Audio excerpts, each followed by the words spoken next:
자, 행정소송법입니다. 그렇죠?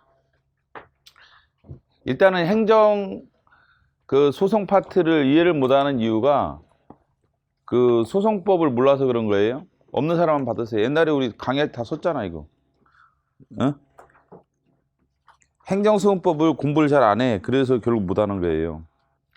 행정소송 절차를 통하여 행정법 위법이죠. 그러니까 여기는 위법만 들어가는 거예요. 부당이 없죠, 그렇죠? 심판법은 부당이 있고 여기는 위법이죠. 그래서 합법성 통제죠. 사법권 행사는 합법성 통제. 행정심판은 합법성, 한목적성.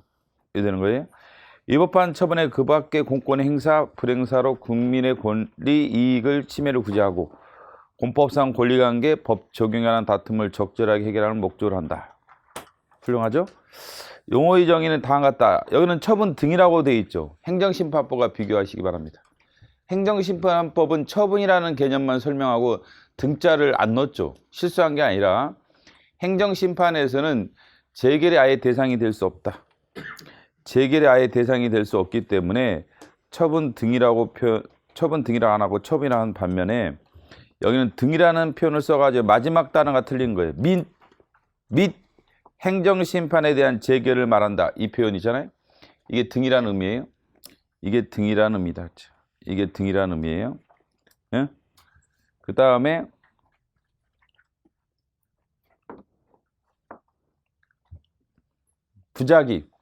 부작위는 행정청이 당사자의 신청에 대해서 법률상은 의무가 있어요. 법률상 의무가 있는데 부작위한 경우를 부작위라고 하죠. 저기 있어? 줘. 없는 애들 받아가 다. 그래서 처분 부작위죠. 처분할 의무죠. 신청에 대해서 처분할 의무. 처분할 의무가 있다겠죠. 어디서 법률상 처분할 의무가 있죠. 처분할 의무가 있죠. 그렇죠. 근데 부작위하고 있다. 부작위하고 있다. 그랬을 때 저 부작위법 파기인 소송을 제기하죠. 부작위법 파기인 소송을 제기하고. 그래서 부작위법 파기인 소송은 처분 부작위인 거예요. 응? 부작위 개념은 입법 부작위를 포함하지 않는다. 여기 처분이 아니라 입법이 들어가면 틀려. 처분 또는 입법할 의무가 있음에도 불구하고 그게 아니라 처분할 의무만 포함되죠. 그래서 행정입법 부작위, 대통령령 입법 부작위, 행정입법 부작위, 대통령 입법 부작위는 항고소송은 안 되는 거예요. 부작위법 파기인 소송 아예 안 되는 거예요.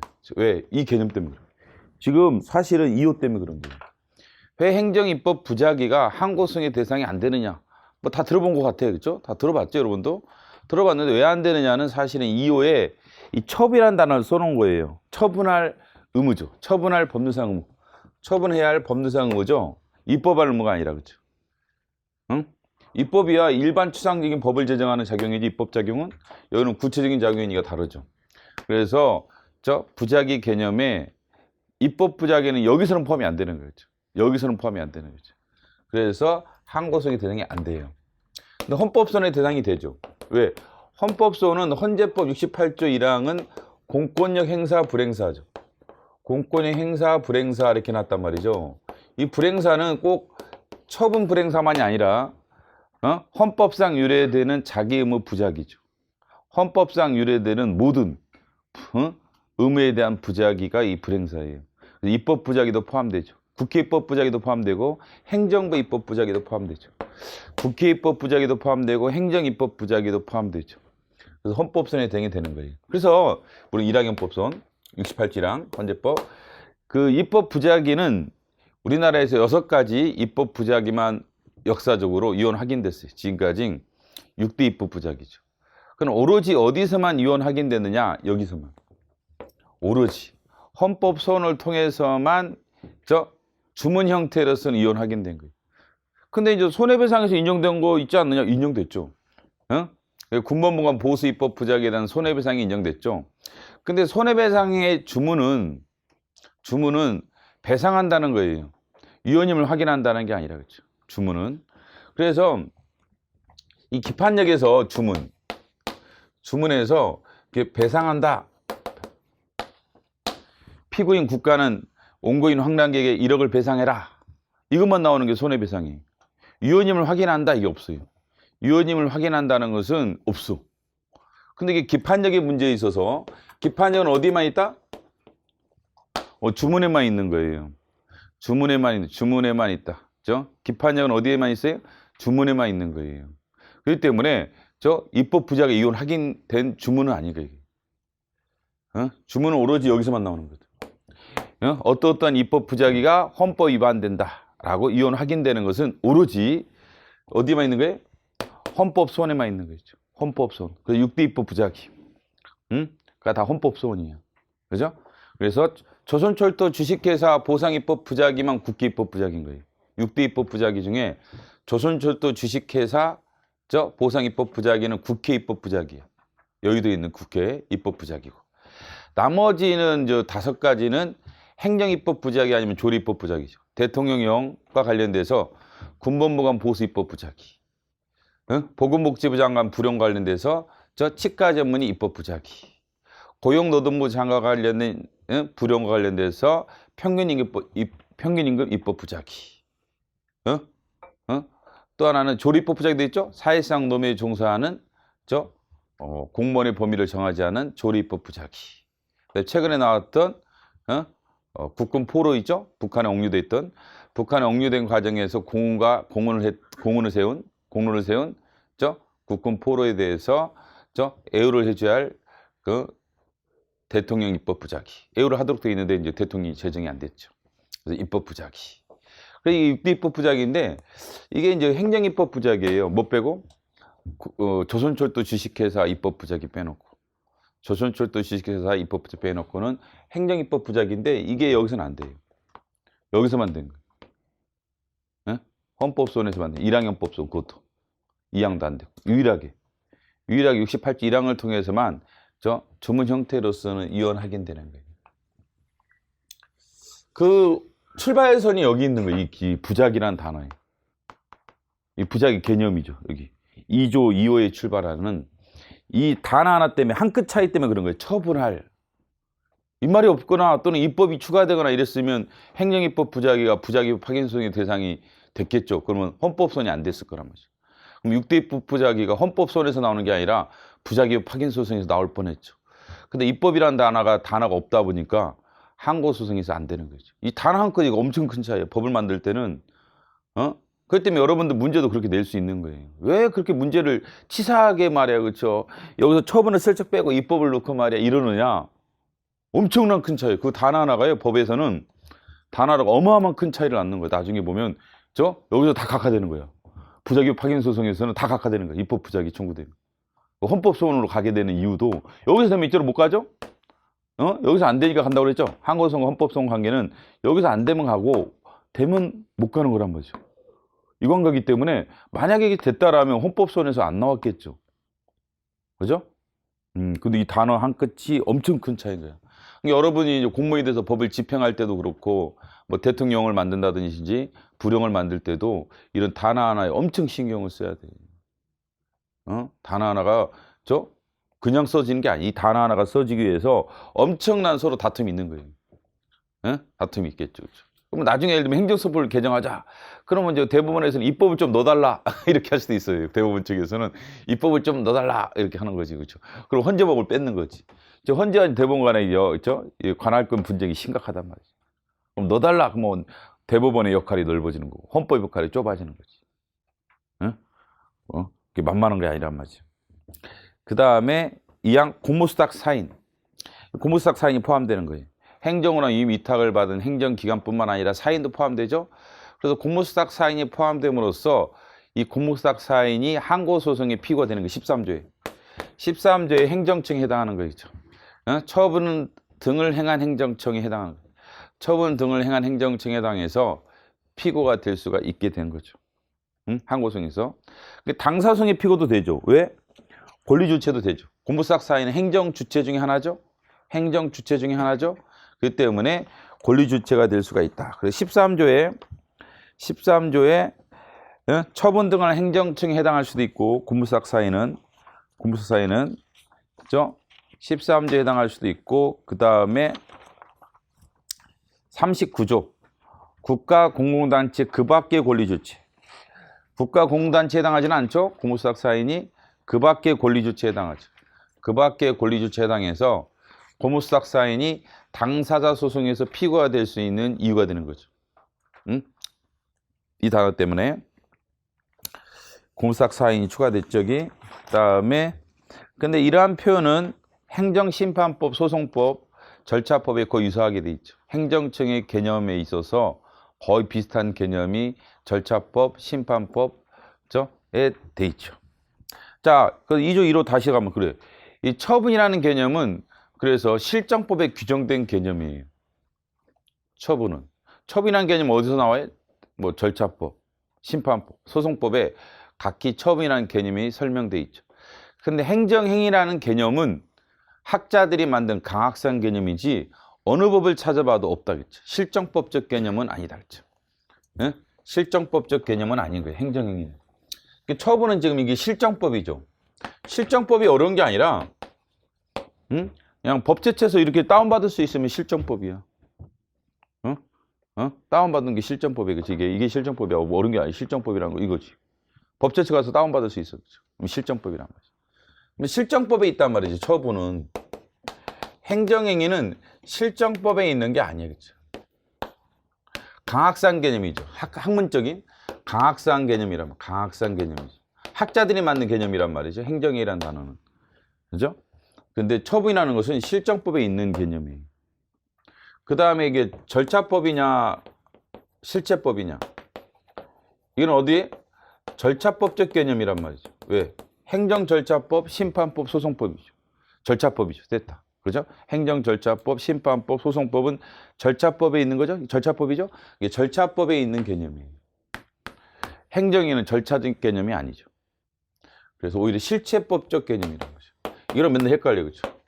절차법과 대립되는 거죠. 실체법이란 말이죠. 실체법. 건축법. 건축법은 실체적 내용을 다루는 법이죠. 건축허가. 허가라는 게 행정이 아니에요. 그죠? 건축허가. 그것은 실체적인 개념이란 말이죠. 실체적 개념. 실체법적 개념이죠. 뭐는? 행정행위는. 그런 차이가 있단 말이죠.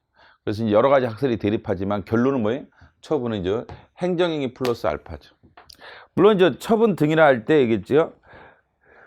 어디까지 행정행위냐는 알 수가 없어요, 솔직히. 학자들마다 다 달라. 학자들마다 여기로 끝나는 사람들도 있고, 공권의 행사로 끝나는 사람도 있고, 그 거부로 끝나는 사람도 있고, 이렇게 여러 가지. 또 이제 공권력을 포함시키지 않는 사람도 있어요. 그게 무슨 이론이라고 하죠? 형식적 행정이론에 따르면 이 공권력이라는 단어를 빼자는 거예요. 형식 행정이론이 결국 뭐예요? 이 공권력이라는 단어를 빼자. 왜? 행정지도는 공권력이 비권력적이죠. 그래서 행정지도를 포함시키려는 노력이 걸라. 어디에? 처분의 개념에. 그래서 어떻게 하는 거예요? 항고성의 범위를 확장하려는 노력이 형적 행정행위론이죠. 그럼 여기에 공권력 행사가 빠져버리면 모두 포함돼요.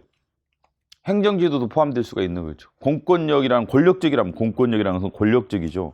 근데 그걸 빼게 되면은 모두 포함돼요? 행정지도도 이 처분의 개념에 포함될 수가 이제 있다는 거예요. 그러면 아무래도 항고소송의 범위가 확장되겠죠. 87페이지. 87페이지 3번 형적 행정행위론. 87페이지 3번 형적 행정행위론. 권력적 사실행위까지 행정행위에 포함시키려는 노력이죠. 그럼 무슨 단어가 빠져야 돼? 공권이라는 단어가 빠져야지. 그죠? 우리가 좌측 가면은 86페이지 가면은 권력적이고 단독적이죠. 이 권력적이라는 단어 때문에 86페이지 제일 위에 권력적이라는 단어 때문에 행정지도가 빠지는 거란 말이죠. 행정지도는 비권력적이죠. 그렇기 때문에 행정에 해당하지 않고 처분에 해당하지 않죠. 근데 만약에 이게 행정지도를 포함시키려면 이 공권력이라는 단어가 빠져야겠죠. 그래서 이제 그럼 행정지도까지 처분성이 인정되는 거예요. 그럼 항고성의 대상이 되겠죠. 그럼 항고성의 대상의 범위가 확장되겠죠. 하여간 공권의 행사라고 되어 있기 때문에 지금 행정지도가 되게 힘들죠. 그 다음 공권력 행사 또는 그 거부. 건축허가 신청에다 거부. 예를 들면 그 거부. 그 밖에 이에 준한 행정작용, 이것도 이제 참 애매하죠. 그 밖에 이에 준한다라는 게 도대체 뭐냐에 대해서 여러 가지 논란이 있는 거죠. 특히 이거는 여기에 해당하지는 않겠죠. 그렇죠? 행정행위는 보통은 뭐 견해가 하도 많지만 공권의 행사 거까지 끝나는 견해도 있고 그 또는 그 거부까지 가는 견해 이런 견해가 유력하죠. 근데 그 뒤 이에 준하는 행정작용 포함시키지 않죠. 그럼으로써 이게 넓다는 거죠. 그게 뭐죠? 권력적 사실행위죠. 권력적 사실행위는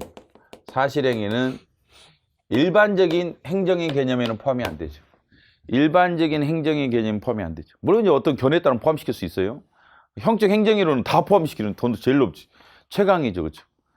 그런 견해가 아니면 우리가 가장 통설에 가까운 견해를 취하자면은 보통은 권력적 사실행위는 여기에 포함이 되죠. 처분에는. 그래서 처분성 인정되잖아. 항고성에 대응이 되죠. 이송처분. 교도소 이송처분. 권력적 사실행위로서 처분이죠. 근데 행정위는 아닌 거죠. 행정위는 아닌 것은 일반적 견해죠. 여기까지. 왜 그러냐면 우리가 그 행정위가 아니라는 것을 알 수 있다는 것은 지금 86페이지 행정행위잖아요. 제1류의 제목. 86페이지 제1류의 제목이 뭐야? 86페이지. 행정행위죠. 그렇죠? 근데 우리가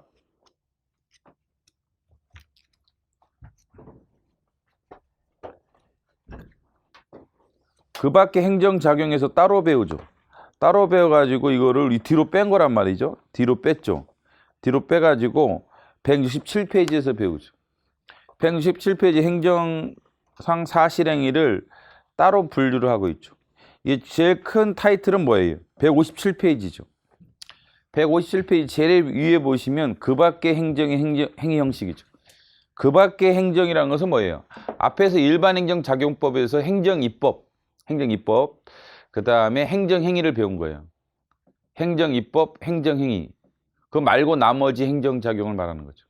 일반행정작용법 목차를 보시면 일반행정법 목차를 보시면 어떻게 구성되어 있어요? 행정입법, 그 다음에 행정행위, 그 다음에 그 밖에 행정형식이 나온단 말이에요. 그래서 공법상 계약이나 행정계획이나 사실행위나 행정지도 뭐 이런 등등을 배우게 된단 말이죠.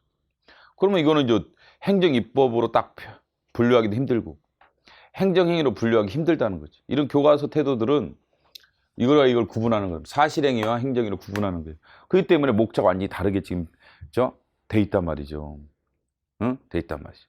뭐 그런 견해에 따르면 교과서를 일반적으로 쓴 교수들 견해에 따르면 일단 사실행위는 행정행위가 되지 않는다는 게 일반적 견해라는 거예요. 지금 교과서 이런 편지에 따르면 그죠? 그건 확실한 거예요. 그렇죠? 뭐 일부 견해에 따르면 포함도 되겠죠. 그거야 할 말이 없는데. 응? 권력적 사실행위는 그래서 이제 근데 처분에 해당한다는 게 요새 대법원 판례죠? 대법원 판례죠? 그렇죠. 그래서 서신 검열이 실제 이제 기출문제에 나왔지만 서신 검열이 대표적인 권력적 사실행위죠. 이 애로서는 이제 서신 검열이죠. 그럼 처분성 인정되는데 행정행위가 이제 안 된단 말이죠. 이건 기출에 나왔죠. 행정행위라고 나왔죠. 그렇지 않죠. 권력적 사실행위죠. 그러면 이제 처분성 인정되니까 항고소송이 되는 거 아니냐. 그렇죠. 항고소송이 처분성 인정되죠. 뭐가? 서신검열이 처분성 인정되죠. 그럼 이게 안 되는 거 아니냐. 그럼 된단 말이죠. 그렇죠. 여기서 분명히. 서신검열 헌재 판례가 이제 유명한 판례인 미결 수용자 판례와 수용자 판례가 있죠. 인용 기각 판례가 각기 있단 말이죠. 인용 기각 판례가 있다는 것은 헌법재판소가 인정했다는 거죠. 근데 이게 판례를 보면요. 약간 미묘합니다. 그렇죠? 이 미결 수용자 판례가 먼저인데 좀 몇 년 전이에요. 그 다음에 수용자 판례인데 순서를 보면 미결 수용자 판례만 하더라도 무슨 얘기를 하냐면 이 서신검열이 권력적 사실행위인데 이게 항고소송의 대상이 되는지 안 되는지에서 애매하다 이런 표현이에요. 항고소송의 대상이 되는지 안 되는지가 애매하다. 처분성이 있다는지 없다는지가 애매하다 이런 얘기를 해요. 불확실하다. 불확실하다. 그 때문에 우리 거다. 이런 얘기를 해요.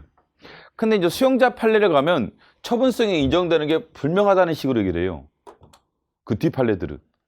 그 사이에 대법원이 판례가 확립되는 거예요. 처분성에 대해서는, 예? 그러니까 이제는 확립이 되는 거예요. 한 98년대 정도 판례를 가면 좀 더, 이게 이제 확립된 형태로 나타나는 거예요. 수용자 판례만 하더라도 확실한 얘기를 해요. 헌재 판례를 보면 처분성 인정된다. 뭐 별 얘기를 안 해. 미결 수용자 판례만 하더라도 처분성이 인정된다고 단정하기 어렵다, 막 불확실하다 이런 얘기를 해요. 근데 그 미결 수용자 판례가 먼저예요. 한 3, 4년 전 판례야. 근데 수용자 판례는 그 뒤 판례, 한 3, 4년 후 판례. 그때만 하더라도 후 판례에서는 이게 정확하다고. 응? 그럼 안 되는 거 아니냐, 그렇죠? 소익이 없다는 거예요. 다만 처분성이 부정되는 게 아니라 소익이 부정된다는 거예요. 항고소송을 제기하면 소익이 없을 거다. 응? 소익이 없을 것이다. 라는 거죠. 왜? 서신이 검열된 상태에서 출소를 해요. 몇 달 후에.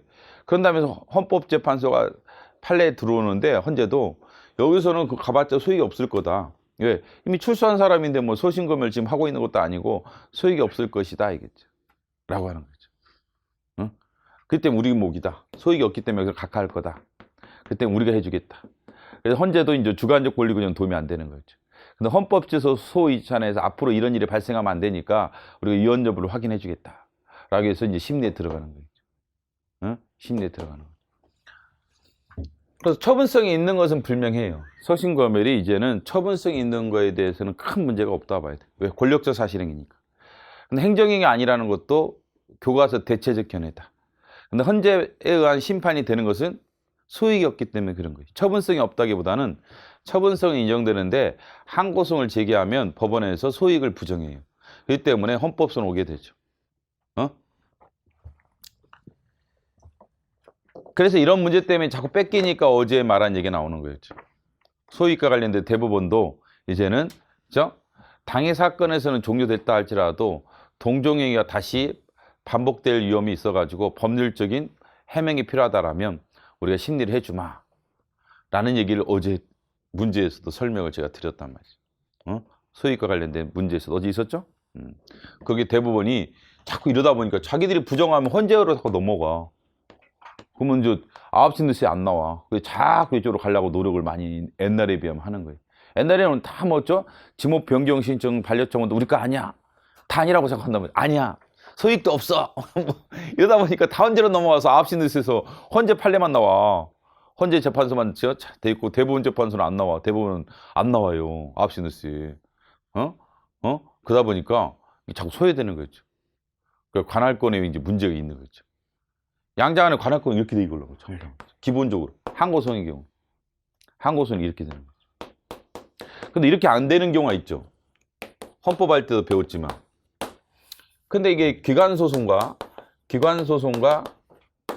권한쟁의는 지금 항고소송과 헌법소송이 이렇게 되는 이유는 뭐예요? 본질적인 이유는. 헌재법 68조 1항의 단서 때문에 그런 거예요. 헌재법 68조 1항의 단서에 다른 법률의 구절차가 있다라면 그 절차를 거쳐야만 헌법소송을 올 수 있다. 다른 법률 구절차에 뭐 100%는 아니지만 90%가 항고소송을 얘기하는 거예요. 대부분 사건은 항고소송을 얘기하는 거예요. 그래서 이제 이 절차를 말하는 거죠. 이 절차가 있으면 오지 마라. 기본적인 태도를 하죠. 이 절차가 있으면 오지 마라. 이 절차를 거쳐와라. 근데 거쳐오면 또 원행정 처분이 되든지 법원의 재판이 돼가지고 헌법소송이 또 안 돼요. 원행정 처분이 되면 또 안 되죠. 그 때문에 어차피 안 거쳐오면 보충성에 걸리고 거쳐오면은 원행정 처분에 걸려서 대상격성이 부정되죠. 하여간 안 되는 거죠. 이게 이렇게 되면. 근데 이제 기관소송은 이게 아니라는 것을 알 수가 있죠. 이런 시스템 여기랑 같은 시스템이 아니라는 것을 알 수도 있어요. 이거 보죠. 이거랑 다르죠. 이건 맞는 얘기인데 이건 X인 거예요. 이건 시스템 맞아요. 이건 보충성 요건이 있는데 오히려 이건 거꾸로예요. 3조 4호를 봐보세요. 3조 4호를 보면 신기하게 단서가 나오죠. 기관소송과 권한쟁의 간의 관계에서 단서가 나오죠. 헌재법 2조의 규정에 하는 헌재의 관장상, 이때는 기관소송과 충돌할 수 있는 부분은 관할권 분쟁이 발생할 수 있는 것은 권한쟁의. 이제 권한쟁의 심판을 말하겠죠. 권한쟁의 대상이 되는 소송을 제한한다. 어디에서? 기관소송에서. 기관에서 제외되는 거예요. 기관소송이 제외되는. 이게 우리 거꾸로인 거예요. 이게 되면 이게 안 되는 거죠. 거꾸로. 여기서는 이게 여기서 되면 안 되죠. 근데 여기서 되면 안 되는 게 아니라 오히려 여기서 되면 여기 안 되는 거예요. 오히려 이제 기관소송은 열기주의죠. 기관소송은 열기주의란 말이죠. 45조. 법률이 정한 경우에 법률이 정한 자에 한해서만 인정되죠. 행정소송법 45조. 근데 여기는 뭐예요? 열기주의? 기본적으로 권한쟁의는 열기주의가 아니에요. 62조 1항 1호, 그 다음 1호 3호. 1호 3호야 이제 한정이 열거지만, 지방자치단체 종류와 관련된 권한쟁의, 지자체 상호 간의 권한쟁의. 지자체 상호 간의 권한쟁의는 열거지만 이런 건 다 애시적인 것만. 법이 정한 자만 되는 게 아니라 여기는 법이 정한 자만 되는 거죠. 45조에 따라 법률이 정한 경우에 법률이 정한 자만 되는 거죠. 법률이 정한 자만 되죠. 여기는 법률이 정한 자만 돼요? 법률이 안 정했잖아. 국회의원 있어요, 없어요? 62조 1항 1호에 없지. 어? 헌재법 62조 1항 1호에 국회 있어요, 없어요? 국회의원 있어요, 없어요? 감사원 있어요, 없어요? 없는 거야. 네 가지만 있단 말이죠. 국회, 법원, 정부, 중소원이 이렇게만 돼 있지. 감사원도 없고, 국회의원도 없고, 국회의장도 없고. 그게 법률이 정한 자가 아닌 거야. 누가? 국회의원이. 국회의원이 62조 1항 1호에 정한 자가 아니에요. 권한쟁의 심판의 유형으로 정한. 여기는 세상에요. 정부만 돼 있어요. 국가기관으로서는. 정부, 지자체만 돼 있는 거예요. 지자체 종류는 나열돼 있지만 정부만 돼 있어요. 근데 이게 감사원과 지자체 관계가 얼마나 권한이게 많은데. 그리고 합법성 한목적성 감독 있죠. 자치사무에 대한 합법성 감독을 넘어서 한목적성 감독을 할 수 있다. 그거 누가 한 거예요? 그 사건. 감사원이 한 거야. 감사원이 피청구인이야. 서울시가 청구인. 서울시가 강남구가 청구한 거고 감사원은 피청구인이에요. 근데 감사원이 어디 있어? 없어요. 없어. 그리고 법률이 정한 경우에 법률이 정한 자만 제기할 수 있는 게 아니라는 거예요. 권한쟁의는. 근데 기관소송은 법률이 정한 경우 법률이 정한 자만 제기할 수 있는 거예요. 열기주의인 거예요. 오히려. 그래서 법이 없다 이게야. 법이 없다. 법이 없다라면 어디 거예요? 권한쟁의 거인 거예요. 기관소송권이 될 수가 없는 거예요. 그래서 그 서울시 시도 선관위 위원장이랑 그 국민권익위원회 그 사건이랑 또 소방청장 최근에 나왔던 어제 문제 있었죠? 소방청장 사건이 왜 다 기관소송이 안 돼요? 기관소송이 안 되는 이유는 뭐였어요? 법률로 안정이 있다는 거예요. 소방청장이 기관소송을 제기할 수 있다는 법의 규정이 없다는 거예요. 그 기관소송이 안 돼요. 권한쟁의 안 되는 이유는 뭐예요? 권한쟁의 대신 이 국가기관의 유형이 뭐예요? 헌법상 국가기관이어야 돼요. 근데 이제 국민권익위원회가 헌법상 국가기관이 아니죠. 소방청장도 헌법상 국가기관이 아니죠. 국회의원과 다르게. 그러니까 그건 안 되는 거고. 그래서 어제 항고소로 갔던 거였죠.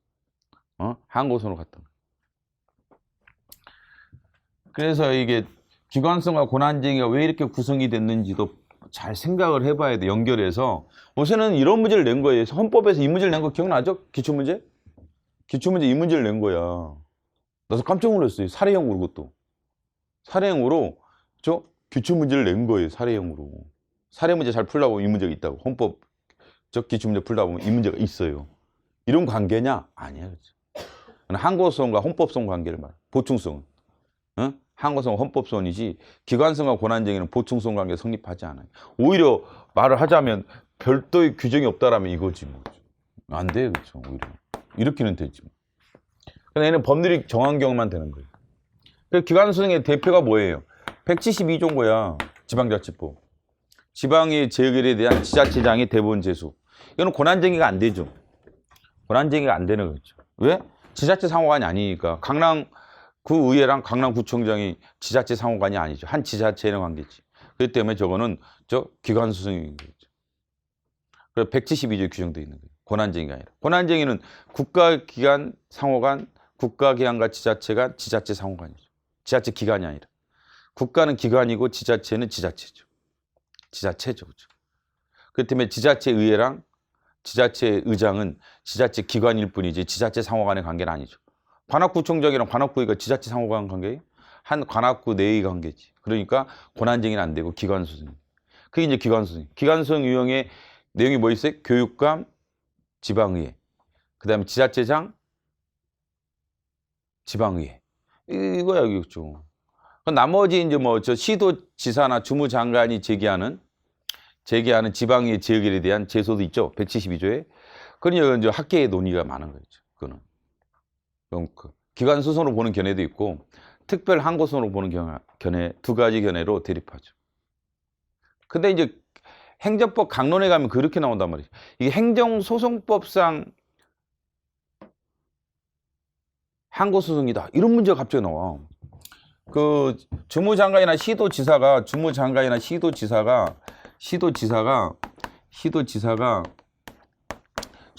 시도지사가 지방의 재결에 대해서 여차여차 해가지고 이런 절차가 필요하지만 여차여차해서 지자체장이 제소를 안 했죠? 안 하자 대법원에 제소할 수 있죠? 여기에 대해서 대법원에 간단 말이지. 이거에 대해서 기관소송으로 보는 견해도 있고, 근데 항고소송으로 보는 견해도 있어요. 이게 기관소송은 한 행정주체 내 권한에 대한 다툼일 때는 기관소송이라 하는데, 그럼 관악구의회랑 관악구청장 한 지자체, 한 행정주체 내죠. 한 권리주체 내의 다툼일 때는 기관소송이다. 이런 견해에 따르면 이거는 기관소송이 안 되는 거죠. 응? 왜? 이거는 국가고 대한민국 주무장관이라면 국가고, 여기는 관악구 아니야? 쉽게 가면 관악구. 아니, 관악구가 아니라 서울시다. 그래, 서울시. 그렇기 때문에 한 주체내가 아니지. 한 행정주체내가 아니기 때문에 기관소송이 아니다.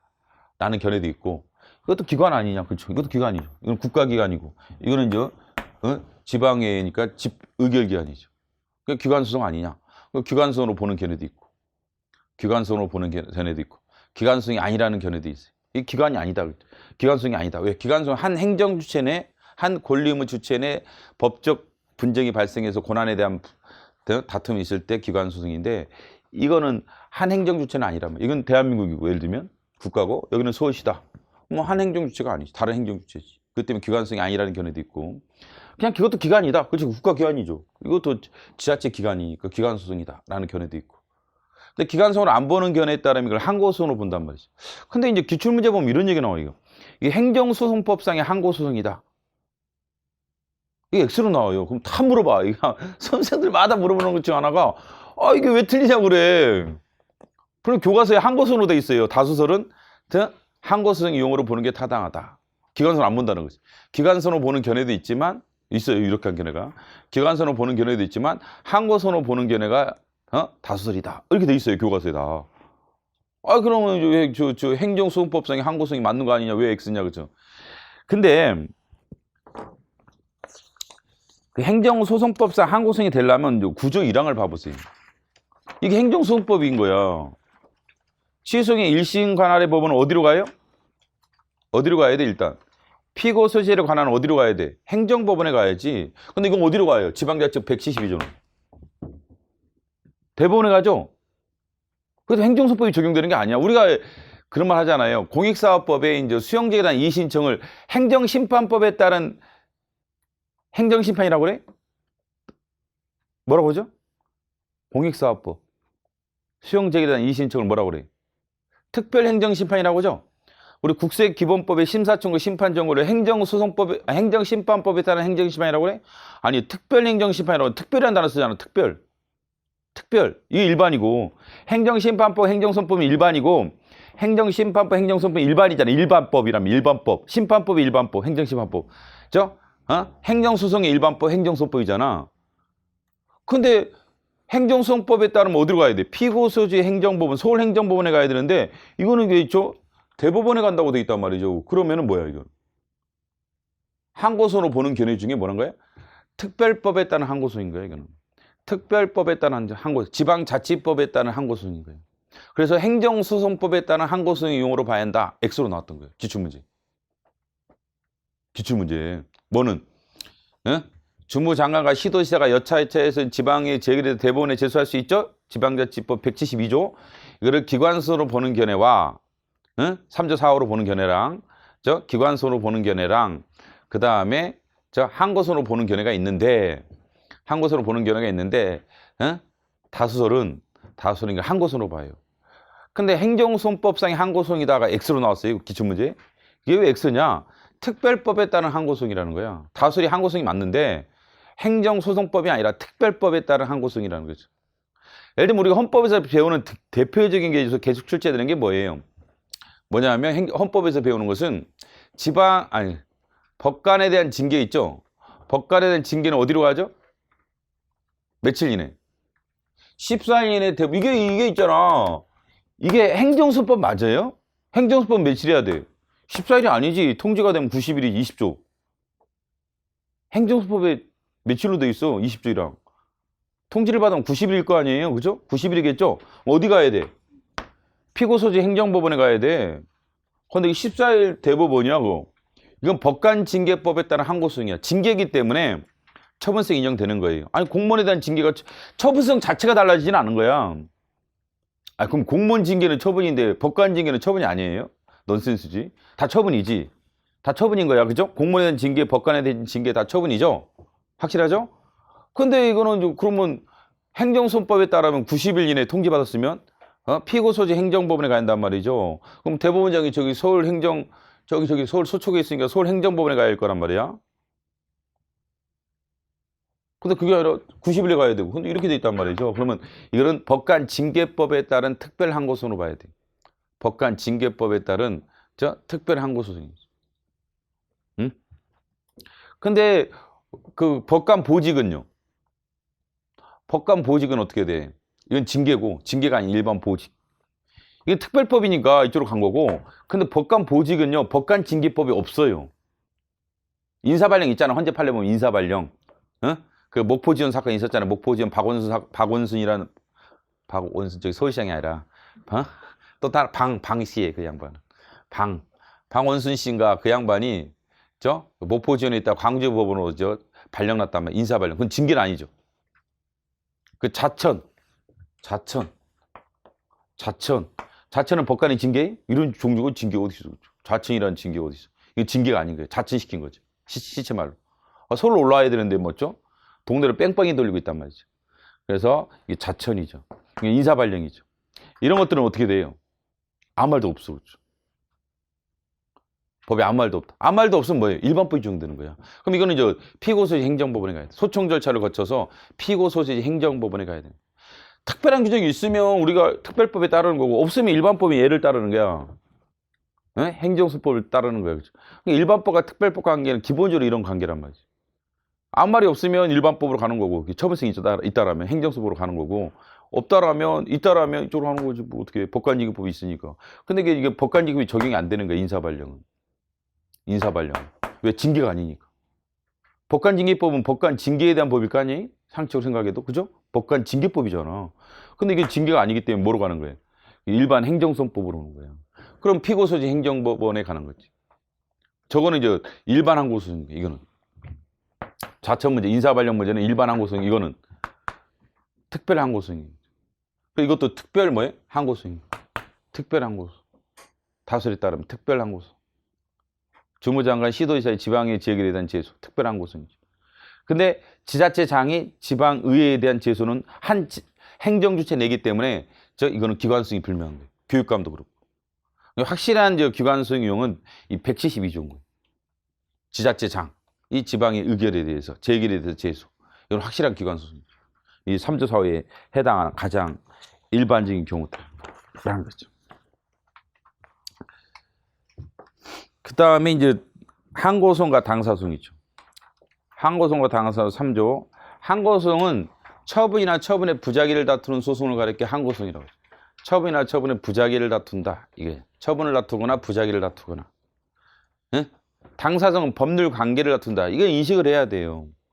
처분을 다투는 거랑 법률 관계를 다투는 거 다르죠. 근데 왜 당사자란 단어가 들어온 거예요? 당사자를 픽으로 하죠. 이 법률 관계는 한 쌍인 거예요. 쌍이 있어요. 왜? 권리의무죠. 법률 관계는 권리의무를 말하는 거예요. 권리의무. 법적인 권리의무 관계를 말하죠. 법적인 권리의무 관계. 근데 이게 공법상 법률 관계라면 당사소송이고, 사법상의 법률 관계라면 민사소송인 거야. 그래서 손해배상 청구 소송이 손해배상 청구권 권리적 확란계, 그 다음에 국가, 대한민국 의무란 말이죠. 그럼 이걸 공법상 법률 관계를 가면 당사소송이고, 사법상 법률 관계를 본다라면 민사소송인 거죠. 그래서 학자들의 견해는 이거고, 판례 견해 알다시피 이거죠. 그죠? 이거죠? 근데 왜 당사소송이야? 그러면 쌍이 있기 때문에 권리의무, 확란계가 국가를 상대로 소를 지게 한단 말이죠. 확란계가 국가를 상대로 소를 지게 하죠. 그래서 당사소송입니다. 한쪽 당사자죠. 법률관계는 쌍을 구성한단 말이죠. 한 일방 당사자가 타방 당사자를 피고로 하여 소를 지게 하는 거예요. 그렇기 때문에 권리주체만이 항고소송의 대상이, 권리주체만이 당사소송의 피고가 되는 거예요. 권리의무 주체만이. 행정주체만이. 그죠? 항고소송은 처분이 문제인 거야. 처분 한 놈이 문제지. 13조. 그래 이어지는 거지. 처분 한 놈이 문제지. 그래서 처분 안 한 놈이 문제고. 13조. 처분, 취소는 다른 법률에 특별한 경우 없나 처분 등을 한 행정청이죠. 왜? 처분을 다투는 거니까. 처분 행정청. 그 다음에 39조. 39조. 당사자는 국가공단체 그 밖의 권리주체를 피고로 한다. 그러니까 이게 권리의무를 다투는 거니까 권리의무 주체의 문제인 거야. 그래서 행정청은 권리의무 주체가 안 되기 때문에 저 행정주체를 피고로 해 소를 지게 하는 거죠. 당사소송은. 근데 보면 말 나온 김에 12조는 저 온고적격이 있죠. 항고소송은 온고적격이 있는 거야. 온고적격이 있죠. 근데 당사자는 온고적격 규정이 없다. 잘 봐보세요. 39조 피고적격부터 시작하죠. 지금 12조, 13조를 봐보세요. 12조는 온고적격, 13조는 피고적격이죠. 취소는. 응? 그죠? 근데 지금 39조는 앞에 38조는 다른 쪽이니까 아니고 온고적격 규정이 없다는 거예요. 당사소송은. 당연히 이제 법률상 권리를 가지는 자겠죠. 또는 또 뭐 의무 부존재를 확인을 구하는 소송도 있는 거예요. 여기는 꼭 권리만을 주장하는 게 아니라 나에게 의무가 없다라고 소를 지게 할 수 있단 말이죠.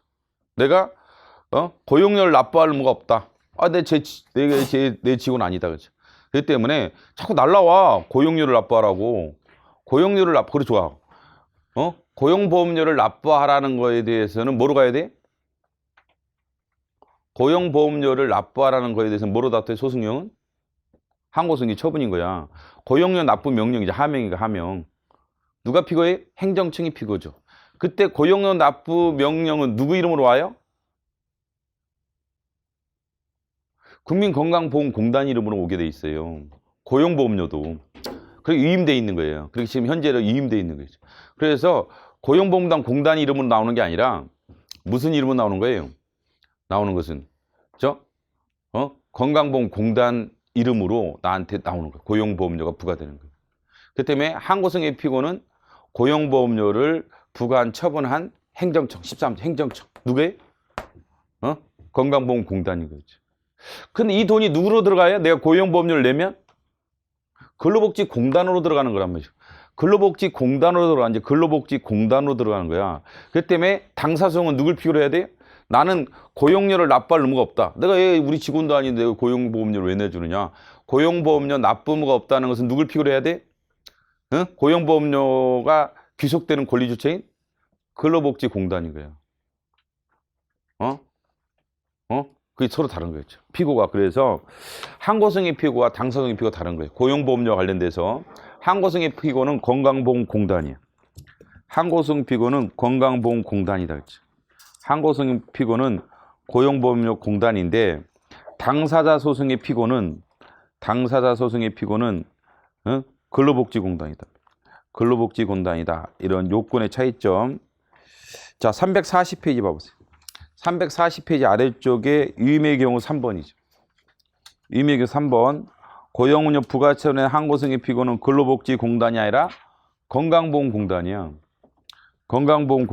근데 고용보험료 채무 부존재. 의무가 없다라고 소를 지게 하는 거야, 내가.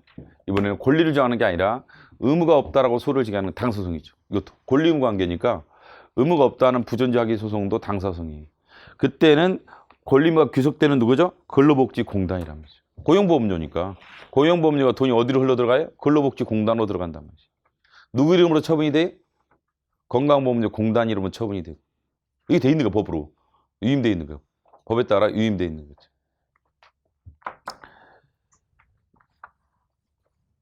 그럼 자, 이게 이 관계에 있어서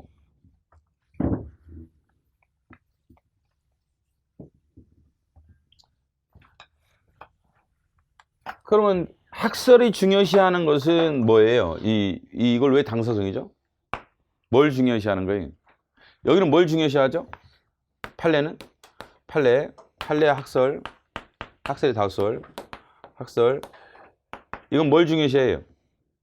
얘는 뭘 중요시하는 거예요? 왜 당사성이죠? 이런 원인을 중시하는 거예요, 얘는요. 일단 과세처분, 부당이득 반환청구권도 똑같아요. 과세처분은 공법적인 거죠. 그다음에 이제 국가배상법에서도 직무집행이랑 뭘 포함하죠? 권력관계, 관리관계, 공법적 적용은 포함되고 국고관계는 포함되지 않죠? 국고작용은? 국고작용은 포함이 안 돼. 사경적 작용은 포함이 안 되고 권력작용과 관리작용만 포함되는 거죠. 권력작용, 관리작용만 국가배상법 직무집행에 나가죠? 그러면 공법적인 거란 말이죠. 권력작용, 관리작용이라는 것은 공법적이죠. 이게 원인이 되는 거죠. 이게 원인이 돼서 생긴 권리가 뭐예요? 권리가 부당이득 반환 청구권, 그 다음에 국가배상 청구권. 근데 이게 공법적인 원인에서 발생한 거란 말이죠. 그래서 법률관계가 구성이 된 거야.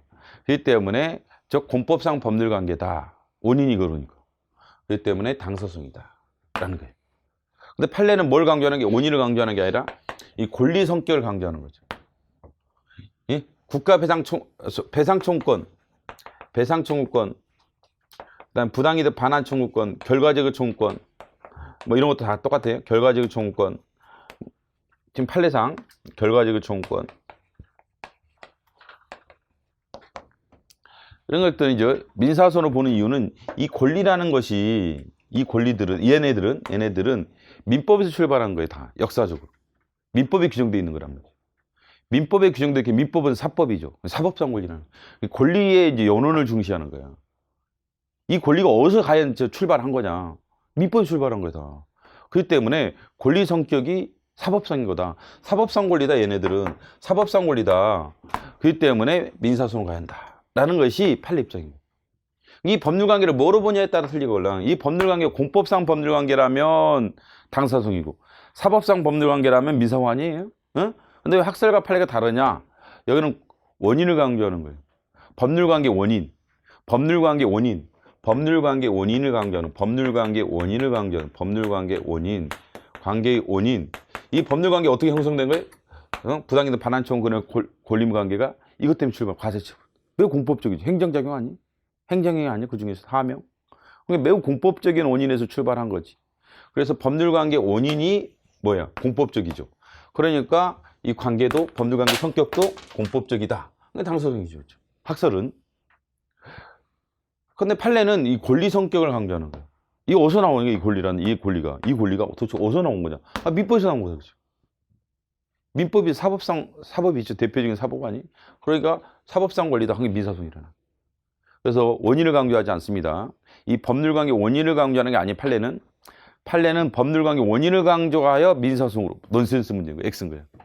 법률관계 원인을 강조하여 민사소송 X인 거예요. 법률관계 원인은 매우 공법적인 거란 말이에요.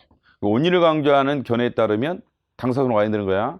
권리 성격을 강조하여 법률관계 원인보다는 해당 권리 성격을 강조하는 견해에 따르면 민사소송으로 갈 수는 있겠지. 그게 판례야. 일부 소수 견해죠. 거의 뭐 행정법학자는 다 이거지. 뭐 100%는 아니겠지만 거의 대부분 이 견해를 취한다. 그래서 당사소송이 나온 거예요. 법률관계죠. 법률관계. 민중소송, 법률 위반되는 할 때 직접 자기의 법률상 이익과 관계없이. 법률상 이익과 관계없으면 법원에 소를 제기를 못하는 거예요. 12조를 봐보세요. 이게 이제 기본적인 거야. 그렇죠? 어떤 소송이든 기본적으로 이 법률상 이익을 전제로 한단 말이죠. 법률상 이익이 당사소송도 마찬가지죠. 규정이 아까 없다겠죠. 원고적격? 원고적격이 없지만 규정이 39조로부터 출발했죠. 당사소송. 38조가 다른 종 아니? 그렇기 때문에 원고적격이 규정이 안 돼 있지만 당사소송 당연히 법률상 이익을 가진 자예요. 그래서 해석이 되는 거예요. 그렇죠? 그래서 법률상 이익을 가지지 못한 자는 소를 제기할 수 없단 말이죠. 소를 제기할 수 없다. 라고 봐야 돼. 12조도 그렇고 당사소송에 규정은 없지만 물어봐야 그러니까 규정이 있는지. 신계가 없다 이겠죠. 응? 없다. 그래서 이런 문제도 마찬가지예요. 이거는 출제자들이 이걸 보고 낸 거예요. 봐봐. 구조에서 봐봐. 이게 취소성이죠. 자, 구조 잘 봐. 구조의 제일 위에 제목이 뭐예요? 제2장 취소성이죠. 자, 계속 이 취소성이야. 지금 보면 뭐죠? 보치까지 해가지고요. 몇 조까지? 34조까지. 34조까지 다 취소성에 대한 거예요. 그 뒤에 가보세요. 35조부터 취소성의 항고소송 간단하게 처리했죠. 그럼 이렇게 물어본다면 우리나라 행정소송법은 취소성에 대한 절차를 규정하고 다른 항고소송의 경우는 이걸 준용하는 방식을 취한다. 그게 맞는 거예요. 이게 무슨 얘기인가 이러는 기출문제 보면 도대체 뭐야 이게 도대체 뭐 이것도 이해해요? 그러면 이해 좀 하지 마. 그냥 봐. 보면은, 그렇게 돼 있잖아, 지금. 그러면 이게 보면은 쉬운 얘기인데, 도대체 그것까지 이해하려고 그래. 애들이 내가 보면 답답한 애들이 공부 못하는 애들이 특징이야. 이해가 안 되는데. 나도 너를 이해를 못 하겠다, 야. 서로 간에 이해를 못 하. 야, 그걸 무슨 이해를 하냐. 저기 써져 있다는 거지. 그것도 마찬가지. 이건 문제 기출이 있는 거예요. 이것도. 당사성도 온거제끼리 규정돼 있다. 안 돼 있잖아. 이거랑 비교해서 낸 거야. 12조, 13조랑. 이거는 39조. 이 앞에 없다, 이게. 당사성이 출발할 때. 출제자가 그 사람들이 뭐 기억해서 출제할 것 안 그래요. 출제자들도. 교수도 공부 안 해, 많이. 근데 짬밥이 있기 때문에 이제 보면 다 알아, 물론 그 사람들이. 그러니까 이제 출제자들이 딱 볼 때, 여기는 온거제격, 여기 피거제격인데 여기 피거제표도 출발하네? 그럼 온거제격이 규정돼 있다 이렇게 내야지? 또 규정이 실제 기출문제 태도인 거야. 지금 그게 나온 거야, 실제. 그래 나왔잖아. 지금 아까도 마찬가지 취소소송을 기본적인 구조로 해서 나머지 한 곳으로 이걸 준용하는 방식으로 규정이 돼 있다. 이것도 규칙에 있는 거예요. 근데 이런 것들은 이 조항을 보지 않으면요. 뭐 이해해랍이라도 안 되는 거야. 이렇게 꼭 이렇게 할 법이 있나? 다르게 할 수도 있는 거지. 무효확인소송 다 해가지고 온거제격부터 시작해서 피고제격, 관할법원, 인성가평가 다 써지고 말이야. 제소기한 있다 적용된다 안 된다 다 써지고 부적격 판에서 다 그렇게 만들 수 있는 거지 뭐. 그렇게는 못 만드나? 그렇게 만든다고 해서 무슨 문제가 생겨? 근데 그렇게 안 돼 있다는 거야, 다만. 당사성도 마찬가지야. 그냥 간단히 끝난 거 왜? 그래서 38조가 줄레줄레 써져 있는 거예요. 38조를 보면은 줄레줄레.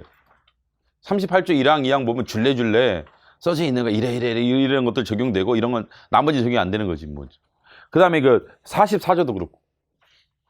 민중기관소송도 그래요. 이걸 준용한다는 거야. 그 조항이 거의 없어요. 사실은 보면은 취소용 조항만 잔뜩 써놓고 부작위 파견 소송에는 부유하게는 당사성에는 민중기관소송 홀대는 무지 홀대은 법조항이야. 안 그래? 근데 이런 걸 출제를 이렇게 하기 때문에 이게 자꾸 봐야 돼요. 봐야 돼. 봐야 된다, 그죠? 그래서 자꾸 보는 습관을 자꾸 들이세요. 당사성이라는 개념도 이게 이호 때문에 나온 게 당사자라는 단어 때문에 나온 거예요. 당사자를 피고로 하여 이 용어야. 민중소송. 그게 안 되는 거야, 민중소송이. 그래서 45조를 규정한 거예요. 일반 논에는 안 되는 거죠. 그래서 45조가 그래서 나오는 거예요, 지금. 안 되는 거랑 법률상 이익이 없는데 소를 제기할 수 있는 거 안 된단 말이죠. 그래서 45조를 규정한 거죠. 법률이 정한 경우에 법률이 정한 제에 한해서만 허용된다.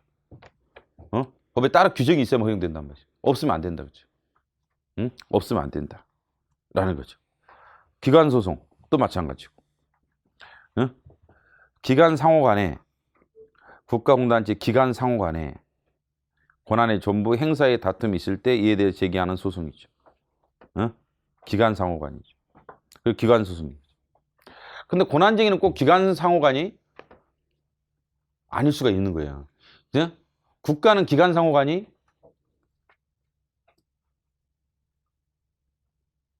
그런 거예요.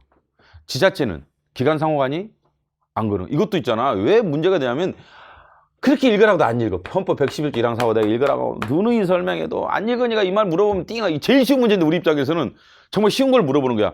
야, 권한쟁의는 국가 쪽의 경우는 기관 상호간이야. 그러면 지자체일 때는 이러는 거야. 이것이 다 출발하는 거야, 그렇죠? 이게 조항에서. 헌법 111조 4호에 뭐라고 했어요? 국가기관 상호간, 국가기관과 지자체 간, 지자체 상호간이. 지방자치단체는 기관이라는 단어가 없었다고 했잖아요. 강조한다. 헌법할 때도 기관이라는 단어가 없기 때문에 지방의 지자체장이 안 된다고 계속 판례가 나오잖아요. 요새 뭐 지방의 지자체장 되느냐 안 되느냐, 너 교육감 경상남도 되느냐 안 되느냐 안 되는 거예요. 지자체는 지자체 상호간만 되는 거예요. 지자체는 지자체만 되는 거지 이게 안 돼요. 그러니까 관악구랑 강남구는 되더라도 관악구의회랑 관악구청장은 될 수가 없는 거예요. 왜? 지자체 상호간이라면 기관이 아니라. 헌법에 기관이라는 단어가 없다면 국가는 기관 단어 있어요. 대한민국의 당사자가 아니야. 국가는 기관, 입법기관, 집행기관, 사법기관, 국회, 정부, 법원, 그거 기관 아니에요? 입법기관, 집행기관, 사법기관 할 때 기관인 거예요. 그 단어 기관. 기관인 거죠. 국가는 기관이고 지자체는 기관이 아닌 거죠. 근데 이거는 기관간에만 되는 거예요. 그래서 기관소송이라는 단어를 쓴 거예요. 거기는 기관소송이라는 단어 안 쓰는 게, 권한쟁의라고 쓰는 게, 저 기관소송, 기관상호간만 되는 게 아니란 말이죠. 지자체 상호간에 되는 거지, 지자체는 기관이 아니에요? 그러니까, 관악구는 이것도 몰라서 그런 거야. 관악구는 지자체인데, 관악구청장은 지자체가 아니야. 이건 기관이지. 관악구청장은. 관악구의회도 기관이지. 그렇잖아. 지자체 집행기관, 지자체 의결기관인 거야. 기관 아니야, 기관. 팔다리. 이건 행정주체고, 권리무주체고. 그리고 우리가 뭐하러 그걸 배우나? 행정주체, 행정기관을. 근데 이건 행정주체라고, 얘네들은 행정기관이라고 하죠. 그래서 우리 행정주체, 행정기관을 배우는 거 아니에요, 그렇죠? 그래서. 그러니까 이게 법조항이나 단어, 기본적인 단어부터 좀 잘 체킹을 하셔야 돼. 법조항 공부할 때는. 예? 그렇게 보면 이제 그런 것만 잘 잡아놓으면 법학 공부가 되게 쉬워요. 내 보면은 문제는. 그래서 이제 40페이지 보도 마찬가지. 행정조치, 행정기관 간의 비교라고 되어 있잖아요. 그 무슨 말이에요, 그렇죠? 관악구청장 행정주체지 주체가 아니라 행정기관이라는 거야. 행정기관이지, 기관이지. 팔다리란 팔다리, 팔다리. 이 팔이 황랑기가 아니라면 이 팔이 권리의무의 귀속이 주체가 돼요? 황랑기 팔이 지가 팔로 사람을 때리면 애가 배상해 주나? 애가 배상해 줘요? 이 팔이 배상해 줘, 황랑기 배상해 주는 거지? 안 그래? 어? 이게 팔로 그러면 내가 강의에서 이렇게 팔로 돈을 벌었으면 이 팔의 그 통장이 여러분 저 수강료가 귀속이 돼요? 황랑이한테 귀속이 되는 거지? 똑같아. 관악구는 행정 주체고 얘는 기관이란 말. 그 기관 소송을 말하는 게 그 기관 소송, 기관 소송, 기관이라는 것은. 근데 이제 헌법 조항의 111조는 국가는 기관인데 지자체는 기관이 아닌 거예요. 그렇기 때문에 얘네가 안 되는 거예요. 관악구청장이나 관악구에는 저 기관 소송은 되는데 권한쟁의는 원칙적으로 안 되는 거예요. 되려면 국가 기관이 돼야죠. 국가 기관. 국가는 기관이고 지자체는 지자체죠. 그래서 기관 소송은 다 기관 간의 관계만 문제가 되는 거예요. 그래서 기관 상호 간에 있어서 이렇게 되는 거예요. 권한의 전부 그 행사에 대한 다툼이 있을 때 이에 대해서 얘기하는 소송이죠. 항고소송, 취소, 무효, 부작위, 방해소송이죠. 이걸 내는 사람도 똑같았잖아요. 기억나죠? 3조. 행정소송의 종류는 취소소송, 당사소송, 민주소송, 기관소송을 한다. 이 기출문제 있죠? 유명한. 이거 뭐 가지고 보고 낸 거예요? 이 3조, 4조 앞에다 눈에다 갖다 놓고 낸 거예요. 그 문제 있잖아요. 그 유명한 문제. 행정소송의 종류는 취소소송, 당사소송, 기관소송, 민중기관소송으로 분류된다. X인 거야. 3조, 4조를 보고 낸 거야. 3조의 항고소송 안에 4조가 나오는 거지. 4조가 나오는 거지. 그 다음에 행정심판법은 3조가 없어요. 저번에 얘기했지만. 바로 4조로 가는 거야. 왜? 무슨 심판만 있으니까? 그죠? 항고 심판만 있어서 그런 거예요. 당사자 심판이든 민중심판이든 기관 심판이 없다는 거예요. 행정심판법에는. 그래서 3조가 없는 거야. 3조에 해당하는 게 없고 4조에 해당하는 5조가 바로 점핑해서 나온다고. 행정심판법은 구조를 잘 보라고 볼 때. 국외에서의 기관 말자 있죠. 공고 대법원에 대법원이 행정안전장관 이것도 맨날 나오잖아. 법무장관에게. 요새는 뭐로 내더라? 법무장관을 대신 요새는 국무총리가 더 유행하더라. 국무총리 이렇게 내더라. 왜냐면 이게 뭐 법무장관 계속 애만 냈어. 법무장관 나쁜 놈 만들어가지고 말이야. 미안해서 그런 요새는 국무총리. 응? 이번에 더 미안해서 행안부 장관은 짱 박아놓고 대법원은 각급법원으로 이렇게 됐어요. 대법원은 주어져, 각급법원은 X인 거예요. 대법원은 이제 계속 있잖아. 내가 이제 헌법할 때도 얘기했지만 출제자들이 이걸 이쪽 계속 이제 포인트를 하면 행안부 장관을 법무장관으로 했다가 법무장관을 또 국무총리 했다가 또 법제처장으로 했다가 막 하다가 이게 기출 다 나왔단 말이죠. 엉뚱하게 뭘 내요? 이번에 행안부장을 그대로 쓰고 여기 이거 대법원을 각급법으로 바꿔버려. 근데 그런 유형이 문제가 많다고 그랬잖아요. 헌법 시간에도 보면 문제를 출제하는 사람들이 계속 이것만 내다가 갑자기 이건 그대로 내놓고 그럼 우리 여기 초점을 맞춰줘. 여기 눈이가 행안부장 오케이 행안부 장관 오케이 행안부장 오케이 하고 넘어가. 근데 여기 좀 각급법으로 치사하게. 이 부분에 나도 이제 깜짝 놀란 게 그거였던 거야. 그 군사법원 규칙 계속해서 냈던 게 대법원이 군법원은 회의 의결을 거쳐 이게 됐단 말이죠. 그걸 대법관회의로 계속 냈던 거야 이제까지. 대법관의 의결을 거쳐 XXXX 준비돼 있는 거야. 근데 갑자기 그럼 군법원회의는 그대로 오케이 나온 거야. 그 뒷조항을 틀린 게 종족수르시. 어? 이렇게 위험할 수도 있어요. 계속 여기 치면 이것만 확인해 자꾸. 키워드가 여기 있으니까. 키워드가 여기 있기 때문에 여기만 자꾸 확인하는 거야. 근데 이걸 맞게 내. 그럼 애들 0으로 넘어가 버리는 거야. 근데 여기 각급 법원. 이런 유형의 문제가 꽤 나오는 거란 말이지. 문제 유형에서. 응? 그런 걸 좀 준비를 하셔야 돼요. 그 다음에 이제 저기랑 확인하시고. 행정심판법과. 행정심판은 누가? 행정심판이 어디에? 법제처장에게. 법제처장에 통보하도록 돼 있죠? 통보되어 있습니다. 2항. 이를 관보에 게재한다. 그래서 이게 이제 혹시 그러면 일반 효력 상실설 아니냐? 107조 2항이? 이게 107조 2항이걸 헌법. 107조 2항에서 명령규칙 심사가 헌법이나 일반인 법과 재판의 전제가 될 때 대법원이 최종적인 심사를 하죠. 그래서 이원 이법이라 하죠. 헌법 107조 2항에서. 그래서 이거 대법원이 누구에게 행안부장을 통보를 해준다. 관보에 게재한다는 것은 널리 알린다는 거 아니냐. 그 때문에 개별적 효력 상실이 아니라 일반 효력이 상실되는 거다라는 견해가 있는데 일반적 견해가 아니라 개별적 효력 상실설이죠. 이게 일반 효력 상실설의 근거로 사용돼요. 이 조항. 일반 효력 상실을 주장하는 사람들이 이게 뭐하러 다 알리란 얘기냐. 관보에 게재해서 알리겠다는 거 아니냐. 그 때문에 그거는 당해 사건에서만 제거되는 게 아니라 일반 사건에서 효력이 상실되기 때문에 이런 거 아니냐. 그래서 일반 효력 상실이 된다라는 소수 견해가 있는 거예요. 그러나 통설에 따르면 107조 2항은 무슨 효력만 상실된다? 개별적 효력만 상실되는 거야. 개별적 효력만. 이건 다 알잖아. 그렇죠? 응? 85페이지. 85페이지 107조 1항이 명령규칙 심사에서 표에서 아래쪽으로 내려오시다가 위원 이법인 명령은 어떻게 효력이 상실된다? 개별적 효력만 상실되는 거야. 개별적 효력만 상실되는 거. 개별적 효력만 상실되는 거. 일반 효력이 상실되는 게 아니라. 응? 개별적 효력만 개별적 효력만 상실되는 거지. 근데 개별적 효력만 상실되면 뭐하러 관보에 게재하느냐. 당사자만 알면 되는 거지. 당사자의 판결문에 나오니까 지가 알겠지 뭐. 근데 뭐하러 관보회라는 것은 널리 보라는 얘기인데 일반 효력을 상실시키기 위한 거 아니냐라는 견해가 있어요. 그럴 법하지 그것도. 근데 8조 때문에 그런 거야. 법원조직법 8조. 8조에서 상급법원의 판결은 뭐만 기속한다? 해당 사건에 한해서만 하급심을 기속한다. 라고 돼 있기 때문에 법원조직법은 그렇죠. 대세적 효력이 없단 말이죠. 대세적 효력이 없단 말이죠. 어제 이제 내가 밤에 있는데 밤에 이제 문제 만들고 있는데 하나 문자가 왔어. 우리 직원이 11시인가 나한테 문자를 하나 뭔가 보낸 거야. 이게 뭔가 했더니 그걸 보낸 거야. 아니 걔 질문만 할 만해. 어떤 놈인지 모르지만 또 똑똑한 애야. 위원장 해산 그 헌재 판례를 보면 위원장 해산 결정은 대세적 효력이 없다고 하면서 왜 기속력을 인정하느냐. 국가기관 지자체를 기속한다. 논리적으로 무슨 아니냐. 이렇게 물어봤어요. 나한테. 카페에 누가 질문했나 봐. 그래서 우리 직원이 또 성실하게 11시에 나한테 보내준 거야.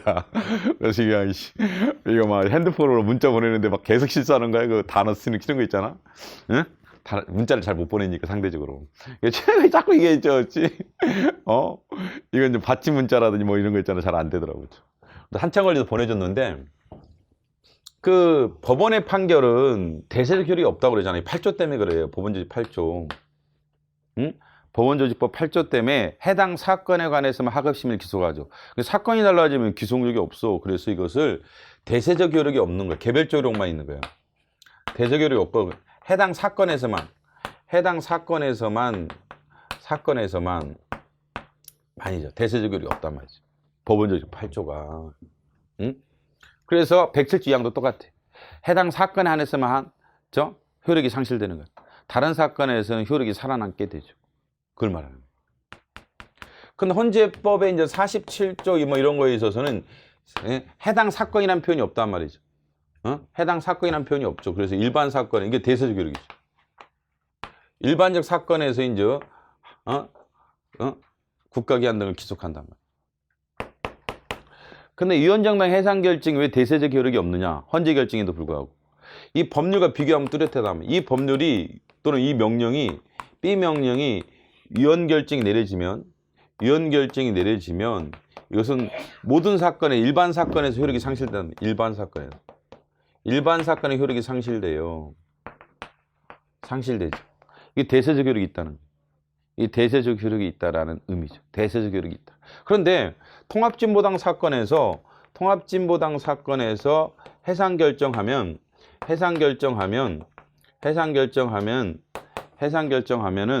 저 대세적 효력이 없어요. 왜? 통합진보당만 해산되니까.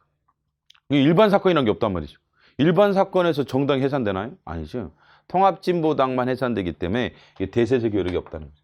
대세적 효력이 없다 이거죠. 근데 왜 국가기관, 모든 국가기관을 기속한다고 돼 있느냐? 그런 의미로 해석을 해야 되냐? 그렇지. 법원에 소를 제기를 못한다는 통합진보당.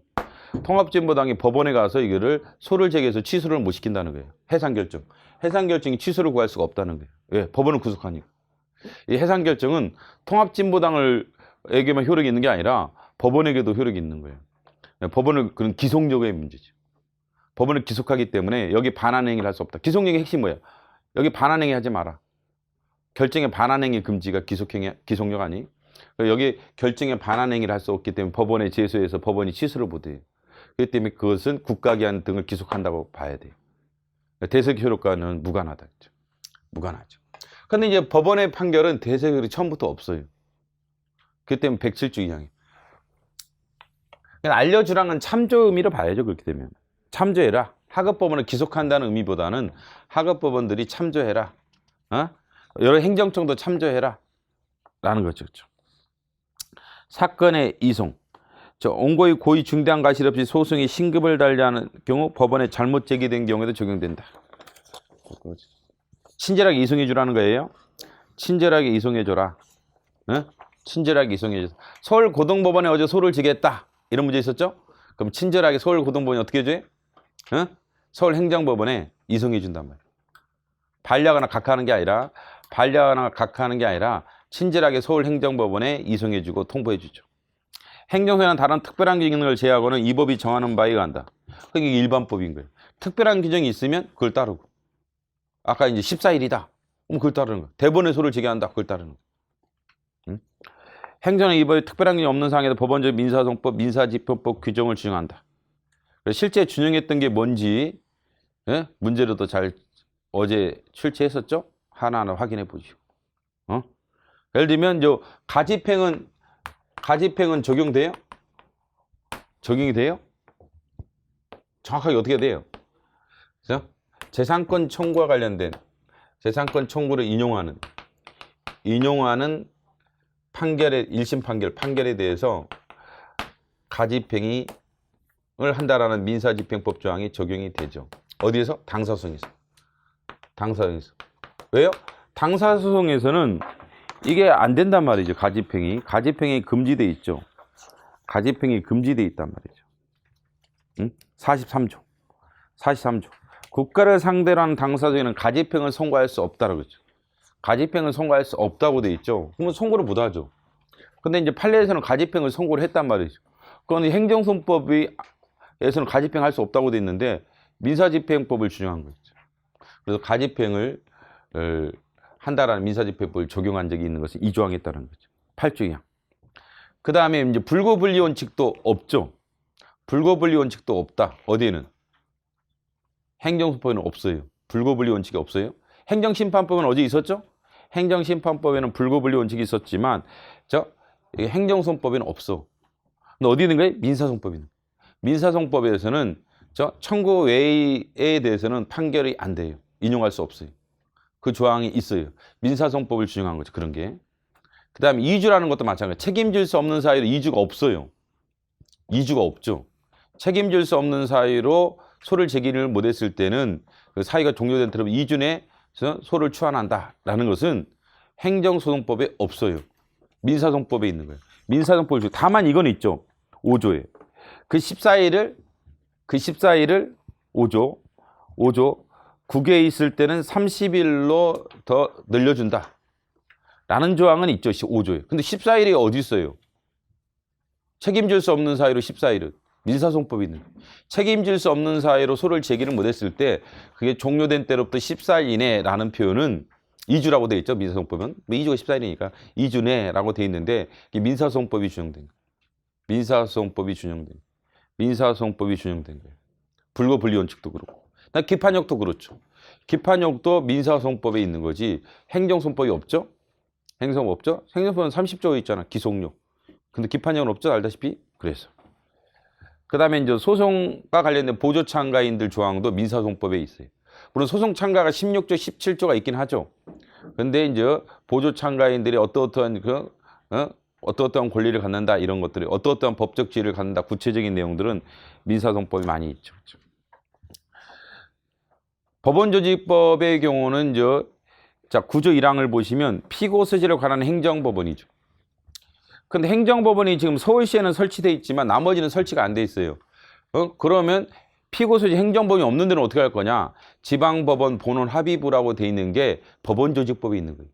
법원조직법에 행정법원이 설치되지 않으면 지방법원 본원 합의부가 행정법원의 관할을 가지는 것을 행사하도록 돼 있어요. 관할권을 가지는 걸로 돼 있어요. 원래 행정법원에 가야 되는데 대전시 행정법원이 없는 거예요. 대전시에.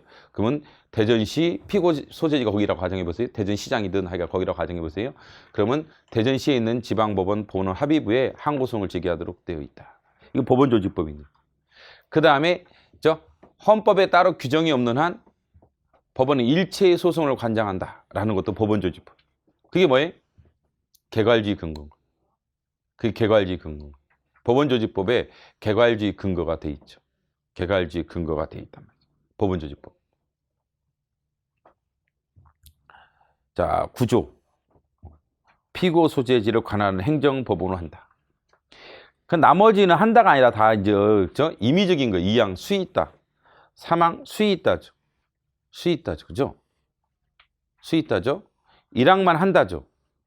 이게 대원칙인 거야. 다만이죠. 2항, 3항은 다만 중앙행정기관의 장이 처분했을 때는 대법원 소재를 관할하는 행정법원에 수있다. 수있다. 2항. 수있다. 토지관할 수있다.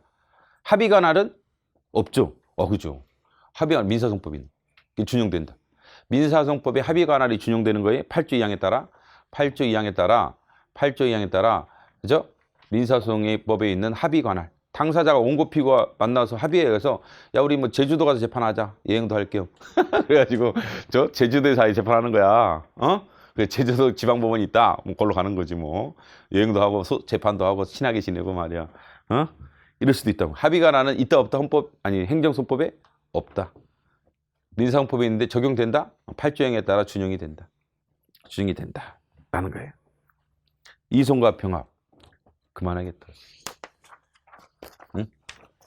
그러니까 이 조항 하나하나씩 잘 생각을 해봐야 돼. 행정소송법 이런 조항들은요. 여러분들이 생각하는 것보다 훨씬 더 중요한 조항 내용들이 많이 있는 거야. 다른 소송과의 관계는 어떻게 되고 도대체 왜 이렇게 만들어졌느냐를 잘 여러분들이 분석을 해줘야 돼요. 그래야지 이 체계가 잡히지. 뭐 대충 공부하다 보면 조항도 디테일 읽어보지도 잘 않고 그냥 대충 넘어가고 하면은 이 행정법이 어려워져요. 행정소송법은 좀 힘들어도 정확하게 공부하려고 노력을 엄청 해줘야 돼요. 응? 안 되는 부분, 안 한 부분은 차츰차츰 하겠습니다.